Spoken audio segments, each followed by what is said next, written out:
ভালোবাসার জায়গা মদিনা, ভালো লাগা না, বলেন ভালোবাসার জায়গা মদিনা, ভালো লাগা। এত সুন্দর জায়গা কোথাও দেখি না, ঠিক না? এত সুন্দর জায়গা কোথাও দেখি না, সাজিয়েছেন দয়াল রাব্বানা ভালোবাসার এ প্রত্যেকে ইমানে আওয়াজ দিয়ে বলেন ভালোবাসার জায়গা মদিনা, ভালো লাগা। একদিন কবরে যাব কেউ তো যাবে না, তেকেরা একদিন কবরে যাব কেউ তো যাবে না, যাবে আমার শাহে মদিনা ভালোবাসার না, বলেন ভালোবাসার জায়গা মদিনা, ভালো লাগা। প্রত্যেকে জবানটা খুলে বলেন মারহাবা। রবি বিন সুলাইমান ওই আল্লাহর বান্দা মক্কা মদিনা যাওয়ার জন্য রেডি হয়ে গেছে। তার এলাকার মানুষদেরকে যখন বলল, তারা কয় ভাইজান আপনার সাথে আমরাও যেতে রাজি। সুবহানাল্লাহ। আগেকার মানুষ যখন হজ করত, আপনার আগেকার যুগে প্লেন ছিল না, আগেকার যুগে আপনার বিমান ছিল না, আগেকার মানুষ যখন হজ করত হাইটা হাইটা যাইতো। কথাটা ঠিক না? রবি বিন সুলাইমান তার এলাকার মানুষ সহ সবাই রওনা দিয়ে দিল। রবি বিন সুলাইমান আপনার তারা সঙ্গভঙ্গ হইয়া সবাই কাফেলা লইয়া রওনা হইয়া গেল। একদিন যায়, 2 দিন যায়, 3 দিন যায়, 4 দিন যায়, একাধারে অনেক দিন হাঁটার পর রবি বিন সুলাইমান কয় কাফেলার লোক মারহাবা কর। ও কাফেলার লোক, আমরা তো অনেক দূর পর্যন্ত হাইটা চলে আসছি, আমরা এই জায়গার মধ্যে বিশ্রাম নেব, এই জায়গার মধ্যে আপনারা তাবু টাঙান, এই জায়গার মধ্যে আমরা বিশ্রাম নেব। রবি বিন সুলাইমান তার এলাকার মানুষকে যখন এই কথা বললো, বলতেছে এই লোকটা যেটা বলবে সেটাই শোনেন, এই লোকটা আবেদ লোক, ভালো লোক। রবি বিন সুলাইমান যখন তার এলাকার মানুষকে এই কথা বললো, তারা আপনার তাবু টাঙাইলো। এবার রবি বিন সুলাইমান যখন বিশ্রাম নিলেন, হঠাৎ করে তিনার চোখের মধ্যে পড়লো একটা মেকআপ পরা মা, একটা পর্দানেশী মা, যেই মাটা মরা পশুর মাংস ব্যাগের মধ্যে নিচ্ছে। আল্লাহু আকবার। মরা পশুর মাংস ব্যাগের মধ্যে নিচ্ছে। রবি বিন সুলাইমানের মাথার মধ্যে আসলো, আল্লাহ তো বলে দিয়েছে আপনার ভালো কাজের আদেশ দেওয়ার জন্য, খারাপ কাজ দেখলে নিষেধ করার জন্য। রবি বিন সুলাইমান চিন্তা করলো, এই মহিলাটা মেকআপ পরা মা, এই মহিলাটা তো আপনার পর্দানেশী মা, মাটাকে তো দেখে মনে হয় মুসলমান মা, এটা তো বিধর্মী মা মনে হয় না, এই মাটা কেন আপনার মরা পশুর মাংস নিচ্ছে? রবি বিন সুলাইমান তার এলাকার মানুষকে বলতেছে ভাইজান আপনারা এই জায়গায় বসেন, আমি কিছুক্ষণ পর আসতেছি। এবার রবি বিন সুলাইমান ওই মাটার পিছন পিছন গেল, যায়া দেখতেছে ওই মাটা একটা বেড়ার ঘরের মধ্যে ঢুকছে। রবি বিন সুলাইমান ঘরের সামনে দাঁড়াইলো, হঠাৎ করে কান্নার আওয়াজ পাইল। একটা ছোট বাচ্চা কয় মা গো মা, আমার হাবা কোন, ও মা আজকে 3 দিন ধরে কোনো খানা খাই না মা, ও মা আজকে 3 দিন ধরে তো খানা পড়ে না পেটের মধ্যে, মা গো মা আজকে 3 দিন ধরে আমাদের চুলার মধ্যে আগুন জ্বলে না মা, আজকে 3 দিন ধরে কোনো খানা খাই না, আমরার জন্য খানা আনছেন গো মা। ওই 2টা সন্তান হায় হায় মায়ের কদমের মধ্যে পয়রা গেল, মায়ের কদম ধইরা কান্না কাটে শুরু করলো। রবি বিন সুলাইমান দেখতেছে ওই 2টা বাচ্চা মায়ের কদমে পয়রা গেছে। মা কই সন্তান মারহাবা কোন, ও সন্তান তোমাদের জন্য আমি মাংস নিয়ে আসছি। রবি বিন সুলাইমান চিন্তা করলো হায় হায় মা বুঝি এই সন্তানদেরকে মরা পশুর মাংস খাওয়াবে, মা বুঝি এই সন্তানদেরকে মরা পশুর মাংস দিবে। রবি বিন সুলাইমান আর দেরি করলো না, ওই মার সামনে চলে গেল, ডাক দিয়া কয় মা গো মা, ও মা আপনি কি জানেন না মা ইসলামের মধ্যে মরা পশুর মাংস খাওয়া জায়েজ নাই। মা গো মা আপনাকে তো দেখে মনে হয় মুসলমান মা, আপনাকে তো দেখে বিধর্মী মনে হয় না গো মা, আপনি কেন মরা পশুর মাংস আপনার বাচ্চাদেরকে খাওয়াবেন? ওই মারা কই হুজুর ও হুজুর গো, দুঃখের কথা কি বলবো, কষ্টের কথা কি বলবো গো হুজুর। আজকে 3 দিন ধইরা আমার ঘরের মধ্যে টাকা পয়সা নাই, আমার ঘরের মধ্যে খাওয়া দাওয়া নাই হুজুর গো। আমার 2টা সন্তান না খায়া চটপট করতেছে হুজুর গো। আমার চুলার মধ্যে আগুন জ্বলে না, আল্লাহু আকবার বলেন না। আমার চুলার মধ্যে আগুন জ্বলে না। ওই মাটা কান্না কাটি শুরু কইরা দিল। নবী বিন সুলাইমান কয় মা গো মা, ও মা, আপনি কেন মরা পশুর মাংস নিতে গেলেন? আপনি তো চাইলে মানুষের কাছে চাইতে পারতেন। ওই মাটা কয় হুজুর মারহাবা কর। ও হুজুর, আপনি হয়তো আমারে চিনতে পারেন নাই হুজুর, আমি গইলাম নবীজির আওলাদ। আল্লাহু আকবার বলে। আমি গইলাম নবীজির আওলাদ। নবী বিন সুলাইমান কয় মা গো মা, ও মা, আপনি বুঝি নবীজির আওলাদ? ওই মারা কয় হুজুর গো, নবীর আওলাদরা তো হায় খায় সাদকা খাইতে পারে না, নবীর আওলাদরা তো চাইলে মানুষের কাছে হাত পাততে পারে না। আল্লাহু আকবার বলবেন না। নবীর আওলাদরা তো চাইলে মানুষের কাছে হাত পাততে পারে না। হুজুর গো, আমি কোনো মানুষের কাছে চাইতে পারি না, আমি কোনো মানুষের কাছে চাইলেও যাইতে পারি না। আমি আমার সন্তানদেরকে নিয়ে হায় খায় ক্ষুধার জ্বালায় মরতেছি গো হুজুর। এবার নবী বিন সুলাইমান কয় মা গো মা, মারহাবা কর। ও মা, আমি মনে করেছিলাম এই বছর হজ করব মা, আমার হজটা আমার আল্লাহ কবুল করতে পারে না করতে পারে। নবী বিন সুলাইমান কই মা গো মা, ও মা শুনেন শুনেন, আমার মায়ার নবী তো হাদিসে মুবারাকার মধ্যে বলেছে, আমার নবী তো বলে দিয়েছে আমার আওলাদরে ভালোবাসা মানে আমি নবীকে ভালোবাসা। আল্লাহু আকবার বলেন। হায় হায়, আমার আওলাদরে ভালোবাসা মানে আমি নবীরে ভালোবাসা। নবী বিন সুলাইমান কয় মা গো মা, ও মা, আমার হজটা কবুল করার মালিক আমার আল্লাহ। আমার হজ কবুল হতেও পারে নাও হতে পারে মা। আমি আমার হজের টাকা আমি এই বছর হজ করব না, আমার হজের টাকা আমি আপনি নবীর আওলাদরে দিয়া দিলাম। আল্লাহু আকবার বলেন। আপনি নবীর আওলাদের হজের টাকা দিয়া দিলাম। আয় গায় নবীর আওলাদের চেহারার মধ্যে হাসি, মারহাবা কইতেন না? আয় গায় নবী বিন সুলাইমান হজের টাকা দিয়া দিল। নবী বিন সুলাইমান কই মা গো মা, আমি এই বছর হজ করতাম না, আমি 2-4 বছর পরে হজ করব। নবী বিন সুলাইমান কই মা গো মা, আমার জন্য পারলে একটু দোয়া করবেন। এবার নবী বিন সুলাইমান তার কাফেলার মানুষের কাছে গেল, ডাক দিয়া কয় ভাইজান, ও ভাইজান, মনে করছি আমি এই বছর হজে যাব, মনে করছি আপনাদের সাথে হজ করব। নবী বিন সুলাইমান কয় ভাইজান, আমি এই বছর হজ করব না, আমি 2-4 বছর পর হজ করব। জোরে বলবেন না সুবহানাল্লাহ। আচ্ছা বলেন তো মক্কার আগের নাম কি? মক্কার আগের নাম বুঝি মদিনা? কি তো আপনার মনে আছে? মক্কার আগের নাম বাক্কা, মারহাবা। মদিনার আগের নাম কি? ইয়াসরিব। কি? আরে বাজার আপনারা তো ভাবতেছেন না, বুঝলাম না, এদিকে আলোচনা হয় না। মক্কার আগের নাম বাক্কা, ইয়াস, আর মদিনার আগের নাম হলো ইয়াসরিব। আল্লাহ কয় বন্ধু,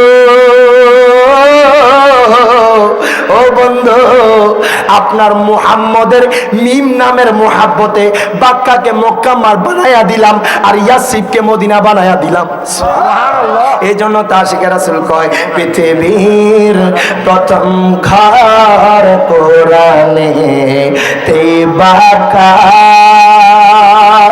বন্ধুর নামের মিম দ্বারা করেছেন মক্কা।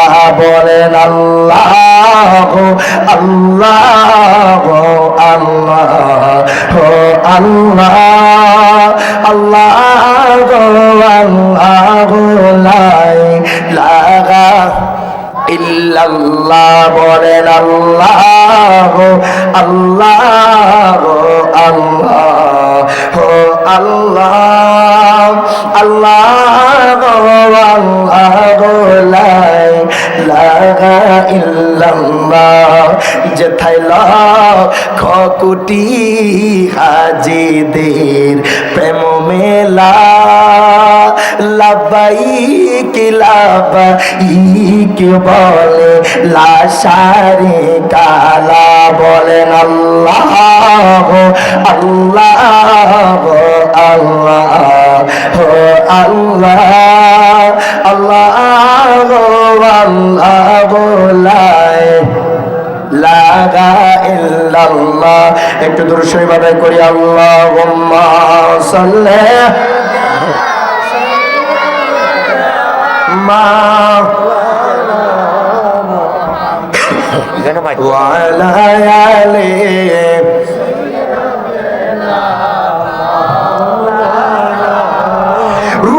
সুলাইমান তার এলাকার মানুষের কাছে গেল বাজান, ডাক দিয়া কয় ভাইজান, ও ভাইজান, মনে করছি এই বছর হজ করব ভাইজান, আমি এই বছর হজ করব না। ও ভাইজান, আমি 2-4 বছর পর হজ করব। তার এলাকার মানুষ কো ভাইজান, আপনি তো আমাদেরকে বলেছেন এই বছর হজ করবেন, এখন আপনি আবার বলতেছেন হজ করবেন না, আপনার কোন সমস্যা হয়েছে নি ভাইজান?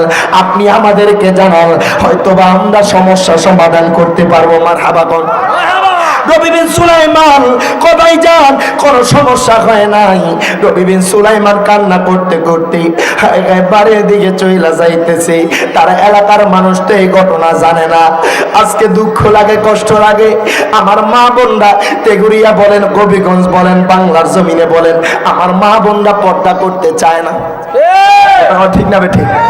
আজকে তেগুরিয়ার বাজারে যান, হবিগঞ্জের বাজারে যান, পুরুষ থেকে মহিলার সংখ্যা বেশি। দুঃখ লাগে, কষ্ট লাগে। মাগো মা, আমি রিয়াদ জালালি আপনাদেরকে কিছু নসিহত করে যাই, যদি আপনারা এটা মানতে পারেন, আপনারা দুনিয়া থেকে জান্নাতি হইয়া মরবেন। যারা আমার মা বোনরা দেখতেছেন, আপনারা 3টা কাজ করবেন। প্রথম নম্বর কাজ হলো আপনারা আল্লাহর ইবাদত করবেন। দ্বিতীয় নম্বর কাজ হলো আপনারা স্বামীর খিদমত করবেন। 3 নম্বর কাজ হলো পর্দা করবেন। কোন মা বোন যদি এই 3টা জিনিস কন্টিনিউ করতে পারে, এই 3টা জিনিস যদি চালাতে পারে, এই 3টা জিনিস যদি আপনার ঠিক মতো আদায় করতে পারে, ওই মাদার দুনিয়া থেকে জান্নাতি হইয়া মরব। আরো জোরে বলবেন না সুবহানাল্লাহ। রবি বিন সুলাইমান নবীর আওলাদরে ভালোবাসিয়া 100 দিরহাম দিয়া দিল বাজান। তার এলাকার মানুষ কয়, এই মানুষটা এই বছর না গেলে সমস্যা নাই, চলেন চলেন আমরা এই বছর হজ করব। রবি বিন সুলাইমান ওই মানুষগুলা থেকে রবি বিন সুলাইমান বাড়ির উদ্দেশ্যে রওনা দিয়া দিল। তার এলাকার মানুষ কয়, ভাইজান মারহাবা কোন, ও ভাইজান চলেন চলেন আমরা এই বছর হজ করব, আমরা এই বছর হজে যাব। এই মানুষটা কোন কারণে যাবে না জানি না, চলেন চলেন আমরা যাই। তার এলাকার মানুষ সবাই মিল্লা যখন মক্কাতুল মুকাররমায় ঢুকলো, এবার যখন খানে কাবার সামনে গেল, একজন কয়, ভাইজান মারহাবা কর, ও ভাইজান আমি যা দেখি আপনি দেখেননি। কয় তুমি কি দেখো? কয় আমি দেখতেছি খানে কাবার গিলাফ ধইরা রবি বিন সুলাইমান জোরায়া ধইরা কান্না করতেছে। জোরে জোরে বলা যাবে না আল্লাহু আকবার। তারা দেখতেছে ওই পাগলাটা খানে কাবার গিলাফ ধইরা কান্না করতেছে। কই এই মানুষটা তো কইছে এই বছর হজে আসবে না, এই মানুষটা তো বলেছে এই বছর হজ করবে না, এই মানুষটা বলেছে এই বছর আমাদের সাথে হজ করবে না, 2-4 বছর পর হজ করবে। এখন দেখি আমাদের আগে মক্কাতুল মুকাররমায় হাজির, বলবেন না সুবহানাল্লাহ। এখন দেখি আমরার আগে ওই লোকটা মক্কাতুল মুকাররমায় হাজির হয়ে গেছে। তার এলাকার মানুষ কই, ভাইজান ও ভাইজান আপনি কেন আমাদেরকে মিথ্যা কথা বললেন? আপনি তো কোনোদিন মিথ্যা কথা বলেন না, আপনি তো কোনোদিন মিথ্যা কথা বলেন নাই। ও ভাইজান আপনি কেন আমাদের আগে আসলেন? আপনাকে তো আমরা দেখেছি বাড়ির দিকে চইলা যাইতে। সুবহানাল্লাহ। কই এখন কেমনে আপনি আমাদের আগে মক্কাতুল মুকাররমায়? রবি বিন সুলাইমান কোনো কথা কয় না, রবি বিন সুলাইমান তাদের সাথে কথা বলে না। তারা কয়, ভাইজান আপনি কেন কথা বলেন না? তারা একবার মক্কায় যায়, আবার তারা একবার সাফা মারওয়ায় যায়। তারা দেখতেছে ওই পাগলারা তাদের আগে সাফা মারওয়ায় হাজির। এই আওয়াজে মানি না জোরে কোন সুবহানাল্লাহ। তারা দেখতেছে ওই পাগলাটা তাদের আগে সাফা মারওয়ায় হাজির হয়ে গেছে। তারা তো অবাক হয়ে যায়। এই পাগলাটা বলেছে এই বছর হজ করবে না, তাই সেই ব্যক্তি আমাদের আগে মক্কাতুল মুকাররমায় সেই ব্যক্তিটা আমাদের আগে সাফা মারওয়ায় চলে গেল। তার এলাকার মানুষ বারবার চিন্তা করে এই মানুষটা কি আসলে সেই মানুষ নেই? নবী বিন সুলাইমান তো বলছে এই বছর হজ করবে না। তার এলাকার মানুষ এবার মিনার মধ্যে যখন গেল, মুজদালিফার মধ্যে যখন গেল, সেইখানেও পাগলারা হাজির। তারা দেখতেছে রবি বিন সুলাইমান তাদের আগে মিনার মধ্যে গেছে, রবি বিন সুলাইমান মুজদালিফার মধ্যে। তারা যখন আরাফার ময়দানে গেল, ওই পাগলারা আরাফার ময়দানে হাজির হয়ে গেছে। তার এলাকার মানুষ কয় এই মানুষটা বলছে এই বছর হজে যাবে না, এই মানুষটা বলেছে এই বছর হজ করবে না। তার এলাকার মানুষ আর চিন্তার মধ্যে পড়া গেল, এই মানুষটা কোনো আমাদের সাথে কথা কয় না। তারা মক্কাতুল মুকাররমায় কার্যক্রম শেষ কইরা এবার যখন মদিনাতুল মুনাওয়ারায় গেল, আমার মায়ার নবী রাহমাতুল লিল আলামিন নবীর রওজা মুবারকের সামনে যখন গেল, বাবু সালাম গেট দিয়া যখন ঢুকলো, একজন কো ভাইজান মারহাবা কোন, ও ভাইজান আমি দেখতেছি রবি বিন সুলাইমান আমার নবীর রওজার সামনে গড়ায়া গড়ায়া কান্না করে। আল্লাহু আকবার বলেন।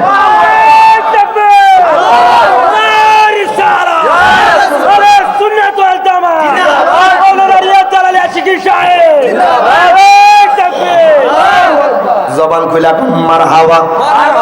কয় যে মানুষটা কইছে এই বছর হজ করব না, এখন দেখি তারে মক্কায়, এখন সেই ব্যক্তিটা আবার মদিনায়, আবার আমার নবীর রওজার সামনে। সুবহানাল্লাহ। বাজান আমি এই ছোট বয়সেই এই নগণ্য মানুষ মদিনাওয়ালার কদমে 2 বার যাওয়ার সুযোগ হয়েছে। আলহামদুলিল্লাহ। অহংকার করি না, আমার জন্য দোয়া করবেন যাতে অন্তরে কখনো হিংসা, অহংকার, লোভ এগুলা যাতে না আসে। করতে পারো নি ইনশাআল্লাহ। বাজার এই ছোট বয়সে মদিনাওয়ালার কদমে 2 বার যাওয়ার সুযোগ হয়েছে। মারহাবা বলবেন না? আমি একটা কথা চিন্তা করলাম, ইয়া রাসূলুল্লাহ নবী গো, আপনার দরবারে যারা যায় খালিস নিয়তে যায়, খোদা কি কসম তারা খালি হাতে পেরে না। সুবহানাল্লাহ। আমি নবীর রওজায়, এখন তো যারা গিয়েছেন তারা জানেন আপডেট হয়ে গিয়েছে, মোবাইলের অ্যাপসের মাধ্যমে এখন ঢুকতে হয় রিয়াজুল জান্নাহ। কথা ঠিক কিনা? তো আমিও অ্যাপ্লাই করলাম রিয়াজুল জান্নাহর ভিতরে। প্রথমবার যখন ঢুকছি আমার আধা ঘন্টা টাইম হয়েছে, বেশিক্ষণ থাকতে পারে নাই। আমি কই ইয়া রাসূলুল্লাহ নবী গো, আপনার মদিনায় আসলাম, যদি আপনার কদমে বেশিক্ষণ না থাকি আমার মনে শান্তি লাগে না। সুবহানাল্লাহ।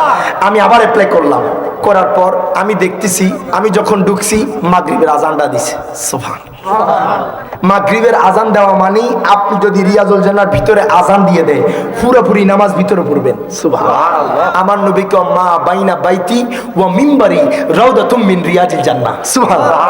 আমার নবী কয় দুনিয়াতে যদি জান্নাত দেখতে চাও তাহলে আমি নবীর রওজায় চলে যাও। সুবহানাল্লাহ। মানুষ কয় লন্ডন নাকি সুন্দর, মানুষ কয় প্যারিস নাকি সুন্দর, কোন মানুষ কয় কাশ্মীর নাকি সুন্দর। খোদা কি কসম, আপনি যদি নবীর আশিক হয়ে থাকেন, নবীর প্রেমিক হয়ে থাকেন, নবীজির রওজার সামনে গেলে দুনিয়ার সকল কথা ভুলে যাবেন। তুই হাত তুলে বলেন ঠিক না রে? আমরা নবীর যারা আশিক আছি, নবীর রওজায় গেলেই শান্তি লাগে।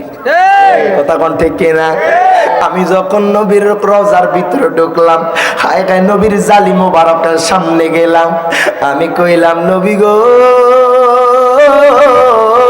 মারহাবা কর, ও নবীজি আপনার কদমে কত মানুষ আসতে চায়, আমি অন্তর থেকে বিশ্বাস করি বাজান, ও আমার তেঘরিয়ার মানুষ, ও আমার হবিগঞ্জের মানুষ, কোটি টাকা থাকলেও আপনি মক্কা মদিনা যাইতে পারবেন না।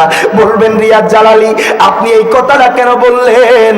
আপনাদের হবিগঞ্জের একটা সন্তান যার নাম পারভেজ একটা নাচ পড়েছে, নাচ পড়ছে কি না, একটা চিঠি নাচ, কি নাচ? আমি লিখিব চিঠি দেব তোমায়, পাখি পৌঁছে দিও রওজায়। মারহাবা। ওই ছেলেটা শুধু একটা নাচ পড়ছে। মনে রাখবেন অনেক মানুষ মনে করে কোটি টাকা লাখ টাকা থাকলে মনে হয় মক্কা মদিনা যাওয়া যায়। ভুল কথা, ভুল কথা, ভুল কথা। বলবেন কেন কেন? হবিগঞ্জের জমিনে এমন শিল্পপতি আছে, হবিগঞ্জ